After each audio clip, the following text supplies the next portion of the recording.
Hello, friends. My name is Eric Cloward, and welcome to the Stoic Coffee Break.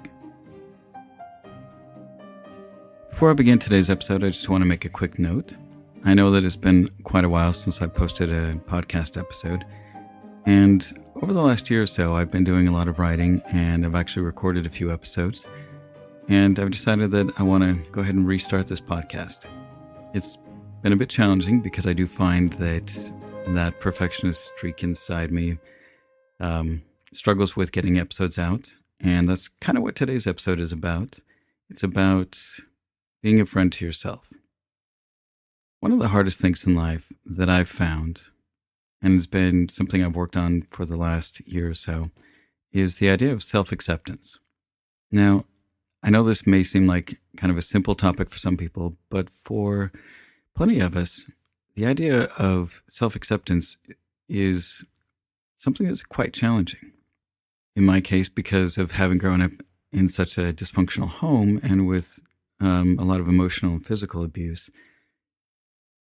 as well as living with a very restrictive religion, I find that I oftentimes will be incredibly hard on myself, sometimes to the point where I will simply feel overwhelmed or shut down when I'm working on something, even if it's something that I really enjoy or that I'm honestly doing a good job at. That inner critic just becomes a little bit too much. So one of the things that I've been working on is being much kinder to myself and more accepting of my faults and the things that I may not like about myself, but understanding that they are all just a part of me, and being better about accepting those things makes it easier for me to make the changes I want. It makes it easier to actually get things done that I want to get done because I can let go of that inner critic. So today I want to address this a little bit more. Marcus Aurelius said, "Equanimity is the voluntary acceptance of the things which are assigned to thee by the common nature." And what Marcus meant by this is simply that accepting who you are, accepting the good and the bad about you, is one of the most important things that you can do to find balance and peace in your life. There's always going to be things that you're not going to like about yourself. But if you can learn to be okay with those things and just recognize that they're a part of you and be kinder to yourself like a good friend would be, then you can make sure that those things don't keep you from doing the things you want or self-sabotaging the things that you're working on. So why is it so hard to accept ourselves? I think a lot of it comes down to the culture that we live in. One of the biggest things in our culture is we're oftentimes bombarded with the idea, or we're given the idea, that failing at something is bad. That when we don't succeed at something, then there must be something that is personally wrong with us. And this is brought about by a lot of different aspects. And one of the biggest ones that you may not think about is marketing in our culture. So I studied marketing in college, and for me, marketing was something that made sense. It was pretty easy because it was very much about human psychology and behavior. But the one thing that I read that was always kind of, I guess, a little off-putting for me was the idea that in marketing, if you have a product that you want to sell and there really isn't that much of a market for it, you need to make a need for it. And one of the easiest ways to make a need is to make your audience feel like they are lacking in some way, that they're not good enough in some aspect, and that your product or service that you're selling is the solution to their problem. And since we are bombarded with all kinds of marketing throughout our lives, probably tens of thousands of messages throughout a year, even if we are aware that that's what's going on, those messages can easily kind of start to take root unconsciously because we have so many of them coming at us all the time. And when you have a culture that is constantly telling you that you're not good enough, that you need to be this beautiful or this muscular or this thin or this smart or whatever it is that you are insecure about, then those insecurities can simply just kind of grow on their own. Now, another area that makes it really hard to be accepting of ourselves is that we oftentimes are given expectations by other people, whether that's our family or our partner or the religion that we grow up in. There are plenty of ideas and expectations that are pushed upon us from the time we are, from the time we're born, about who we're supposed to be and what we're supposed to do and what makes us a success in life. For example, I had friends in high school who, if they got an F, their parents would ground them. Rather than looking at that F on their report card as something that was telling them, hey, this is something where this kid is really struggling with and helping them, they would, punish the kid for that. And one area, and this was speaking from my own experience, that I found was probably one of the hardest was the expectations that were put upon me by religion. You guys know that I grew up Mormon, and it's a very, very strict religion. And unfortunately, there are a lot of expectations that are put upon the members. And they are told this is how you live a happy life. And if you don't live this way, then you are a terrible person. And there's a lot of guilt and shame that goes along with that. And it took me till I was about 32 to finally let go of that and to walk away from that, because I recognized that what the church had been telling me made a successful life weren't things that were all that important to me.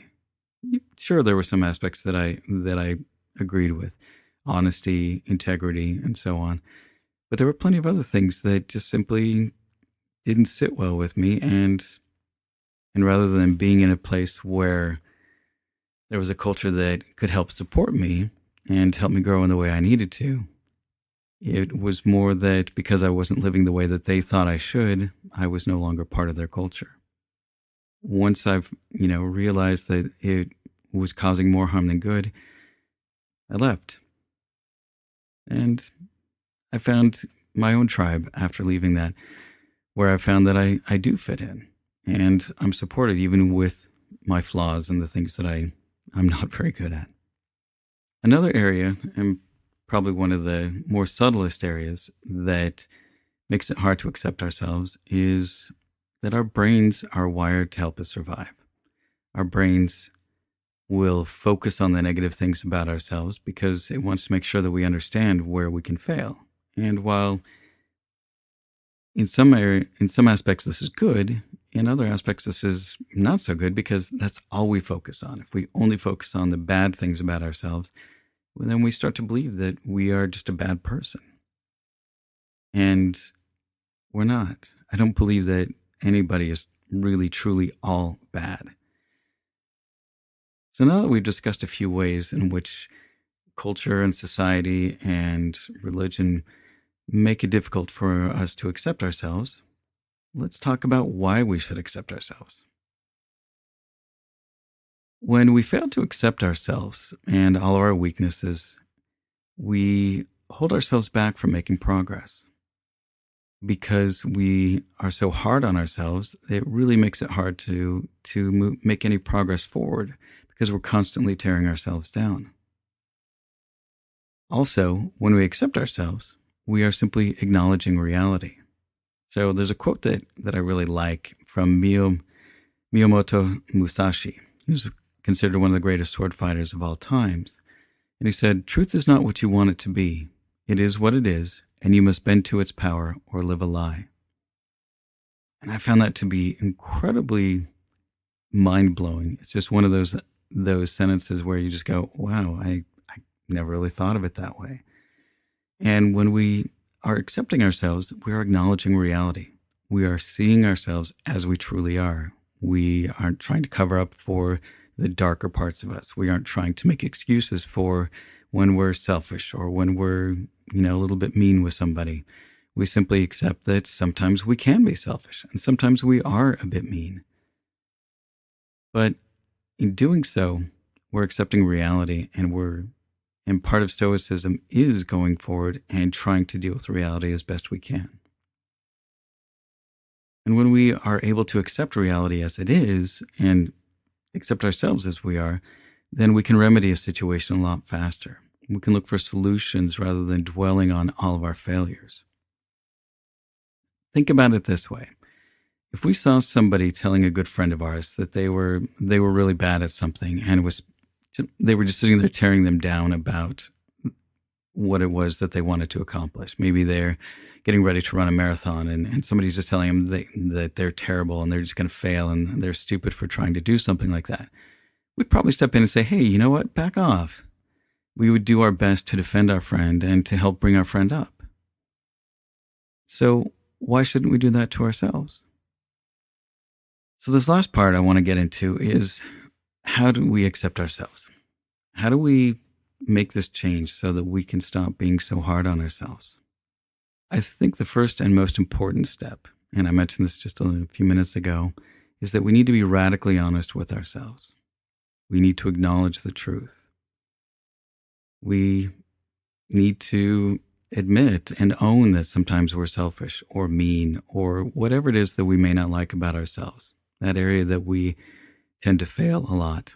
For me, I know that I get angry a lot about things, and I still struggle with that.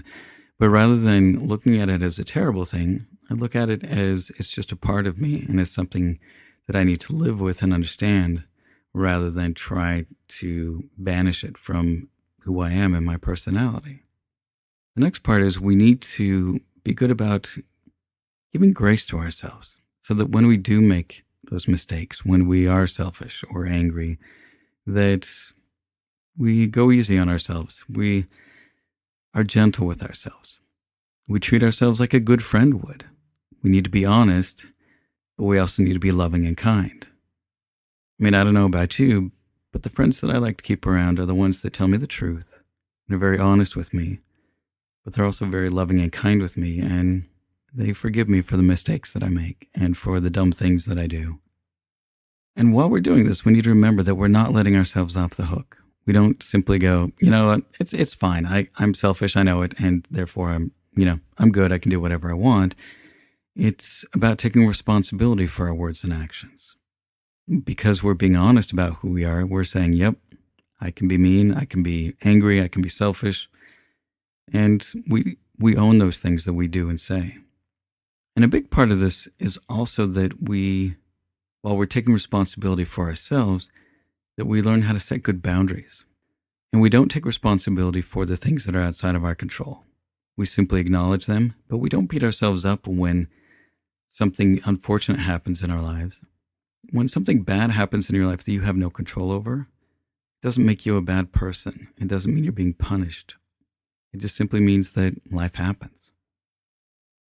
By accepting ourselves for exactly who we are and having a clear-eyed view of who we are, being kind and loving towards ourselves, that we can start to make tremendous progress towards being the kind of people that we want to be. So that's the end of today's episode. I just want to say, like I always do, be good to yourselves, be good to others, and thanks for listening. Hey friends, thanks for listening to the podcast. If you like what you hear, I would really appreciate if you could help support me by making a pledge on Patreon. You can find me at patreon.com/stoiccoffee. Even just a small amount helps in keeping this podcast going. Also, head on over to my website at www.stoic.coffee and sign up for our weekly newsletter. And lastly, if you know of someone that might like or could benefit from this podcast, please share it with them. Word of mouth is one of the best ways to help this podcast grow. Thanks again for listening.